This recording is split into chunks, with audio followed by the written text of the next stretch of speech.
So, ladies and gentlemen, I am sure that most of you are aware this week marked the 10-year anniversary of the beginning of the war in Iraq. We are still grappling with the costs of this war of aggression, this war of choice. Here are some statistics that are pulled from different reports, pulled from Think Progress, The Atlantic, from Mother Jones, a few other sources. As of September 2011, there were 4,394 United States soldier deaths. There were 394 other coalition forces deaths. There has been between 103,000 and 134,000 known Iraqi civilian deaths, though that count is actually most likely 4 times higher or larger. That's right, it's probably 4 times higher than 134,000. The sick truth of this matter, ladies and gentlemen, is we really do not know. We really do not have an accurate count of how many Iraqis died in the the Iraq War. Some counts estimate close to 1 million. What we do know, we know at least 134,000. Most likely it's more. We really do not know the actual number of dead Iraqis. And how sick is that? How truly sick is that we do not know how many Iraqis are no longer living due to this war of choice? There are currently millions of Iraqis who were displaced and continue to be displaced from their homes, from their countries, millions who fled or were driven from their homes and villages due to the invasion, due to the civil war, due to the unrest that happened there. In 2007, it was estimated that more than 4.2 million Iraqis were displaced from their homes, 2 million within the country of Iraq, and more than 2.2 million in neighboring countries. Now, with the mounting tensions in Syria, many Iraqis who fled to Syria are actually fleeing back to Iraq, upping the internally displaced number to around 2.8 million. That's 2.8 million just in Iraq, who are now living at best in temporary shelters, their homes gone because of the civil war that occurred there, and that, frankly, continues to go on there. Over 31,000 United States soldiers were wounded in action in Iraq. 35% of Iraq war veterans suffer from PTSD. The number of suicides among veterans is a horrific 22 a day. That's right, 22 veterans a day are killing themselves. Ladies and gentlemen, 22 a day are committing suicide. The Bush administration claimed at the outset of the Iraq War that the war would cost us financially between $50 and $60 billion. So far, this war of choice, this war of aggression has cost us $2.2 trillion, though Mother Jones reports that the final cost after interest on this war has occurred, the actual interest on the money we borrowed, it is going to be estimated to be over $6 trillion spent on this war of aggression and this war of choice. $6 trillion. So those are the losers, some of the losers of the war in Iraq, just some of them. There actually were some winners, though, when you think about it. There actually were some winners. Iran is in a much stronger position now because of the Iraq war. Iran is doing much better now. A friend of the show, Antonia Yuhas, reporter, writes at CNN correctly that one of the big winners of the Iraq war is, in fact, the oil companies. Antonia writes, quote, "Before the 2003 invasion, Iraq's domestic oil industry was fully nationalized and closed to Western oil companies. A decade of war later, it is largely privatized and utterly dominated by foreign firms," end quote. I know you're shocked by this fact. I know you're shocked. She actually continues on, quote, Iraq's oil production has increased by more than 40% in the past 5 years to 3 million barrels of oil a day, but a full 80% of this is being exported out of the country while Iraqis struggle to meet basic energy consumption needs. Basic services such as water and electricity remain luxuries, while 25% of the population lives in poverty. The oil and gas sectors today account directly for less than 2% of total employment, as foreign companies rely instead on imported labor, end quote. But no, folks, we didn't go to war for oil. We didn't go to war for oil, did we, people? And anyone who suggested that we were going to war for oil prior to the war was crazy. They were crazy. Anyone who protested the war was just protecting the terrorists, all the terrorists that lived in the country of Iraq. All the protesters, you guys know this. All of the protesters have been proven to be correct. We were right. And look, let's be fair, it's not entirely just for oil. Oh no, it wasn't just for the oil companies. Oh no, it was also for the contractors, the construction contractors, for the mercenary firms, for your Halliburtons, for your Bechtels, for your Blackwaters, for your KBRs, for the entire military-industrial complex. Again, before interest, over $2 trillion. $2 trillion have been spent. Most of that money is not for soldier pay. Most of that money is not for soldier benefits. Most of that $2 trillion is going to the military-industrial complex to set up a place for Western oil companies to thrive in the country of Iraq. A listener named Debbie wrote to me the other day and said I should check out the Showtime documentary, The World According to Dick Cheney. And I actually did. I watched that documentary on the anniversary of the Iraq War invasion. And if you haven't seen it, it's definitely worth checking out. It really is. It's a summary of all of the horrors that Dick Cheney unleashed on the world.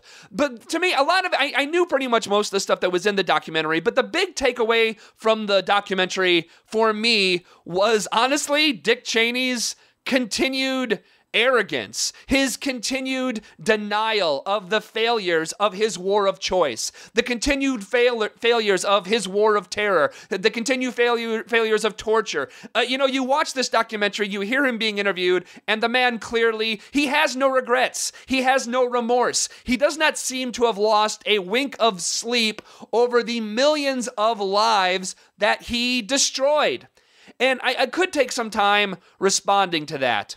I could, but instead, what I'm going to do here, ladies and gentlemen, is I'm going to read a letter that was posted at the website TruthDig by an Iraq War veteran named Thomas Young. You may have seen it. A lot of people posted it on the anniversary, but I'm going to read this letter in its entirety to mark the 10-year anniversary of our country's invasion of Iraq. Quote, to George W. Bush and Dick Cheney from Thomas Young. I write this letter on the 10th anniversary of the Iraq War on behalf of my fellow Iraq War veterans. I write this letter on behalf of the 4,488 soldiers and Marines who died in Iraq. I write this letter on behalf of the hundreds of thousands of veterans who have been wounded and on behalf of those whose wounds, physical and psychological, have destroyed their lives. I am one of those gravely wounded. I was paralyzed in an insurgent ambush in 2004 in Sadr City. My life is coming to an end. I am living under hospice care. I write this letter on behalf of the husbands and wives who lost their spouses, on behalf of children who have lost a parent, on behalf of fathers and mothers who have lost sons and daughters, and on behalf of those who care for the many of thousands of my fellow veterans who have brain injuries.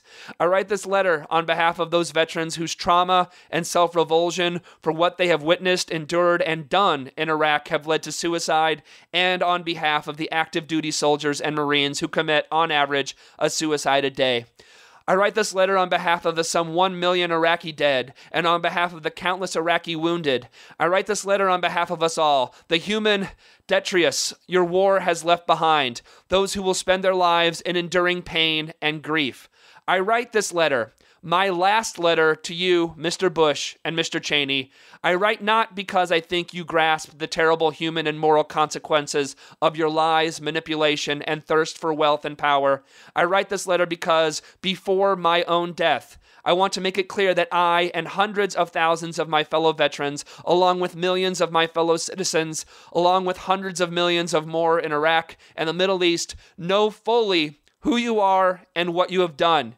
You may evade justice, but in our eyes, you are each guilty of egregious war crimes, of plunder, and finally, of murder, including the murder of thousands of young Americans, my fellow veterans, whose future you stole.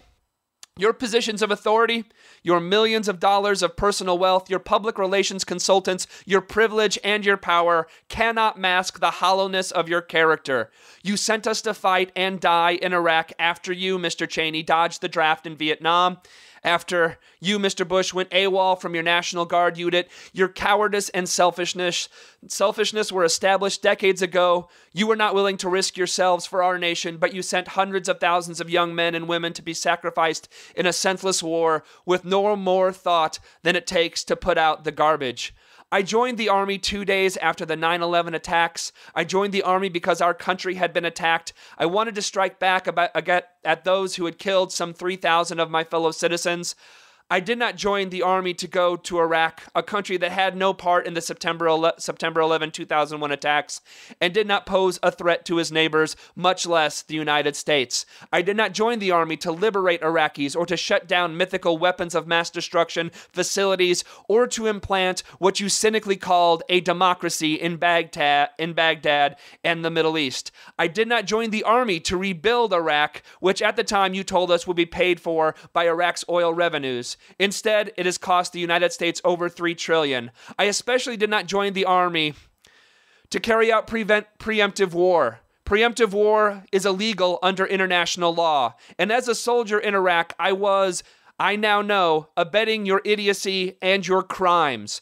The Iraq War is the largest strategic blunder in U.S. history. It obliterated the balance of power in the Middle East. It installed a corrupt and brutal pro-Iranian government in Baghdad, once cemented in power through the use of torture, death squads, and terror. It has left Iran the dominant force in the region. On every level, moral, strategic, military, and economic, Iraq was a failure. And it was you, Mr. Bush and Mr. Cheney, who started this war. It is you who should pay for the consequences. I would not be writing this letter if I had been wounded fighting in Afghanistan against those forces that carried out the attacks on 9/11. Had I been wounded there, I would still be miserable because of my physical deterioration and imminent death, but I will at least have the comfort of knowing that my injuries were a consequence of my own decision to defend the country I love. I would not have to lie in my bed, my body filled with painkillers, my life ebbing away, and deal with the fact that hundreds of thousands of human beings, including children, including myself, were sacrificed by you for little more than the greed of oil companies and for your alliance with the oil sheiks in Saudi Arabia and your insane visions of empire. I have, like many other disabled veterans, suffered from the inadequate and often inept care provided by the Veterans Administration. I have, like many other disabled veterans, come to realize that our mental and physical wounds are of no interest to you, perhaps of no interest to any politician. We were used, we were betrayed, and we were abandoned by you, Mr. Bush. Mr. Bush, you make much pretense of being a Christian, but isn't lying a sin? Isn't murder a sin? Aren't theft and selfish ambition sins? I am not a Christian, but I believe in the Christian ideal. I believe that what you do to the least of your brothers, you finally do to yourself, to your own soul. My day of reckoning is upon me. Yours will come. I hope you will be put on trial, but mostly I hope for your sakes that you find the moral courage to face what you have done to me and many, many others who deserved to live. I hope that before your time on earth ends, as mine is now ending, you will find the strength of character to stand before the American public and the world, and in particular the Iraqi people, and beg for forgiveness. Signed, Thomas Young. I have absolutely nothing to add to that. We'll be right back.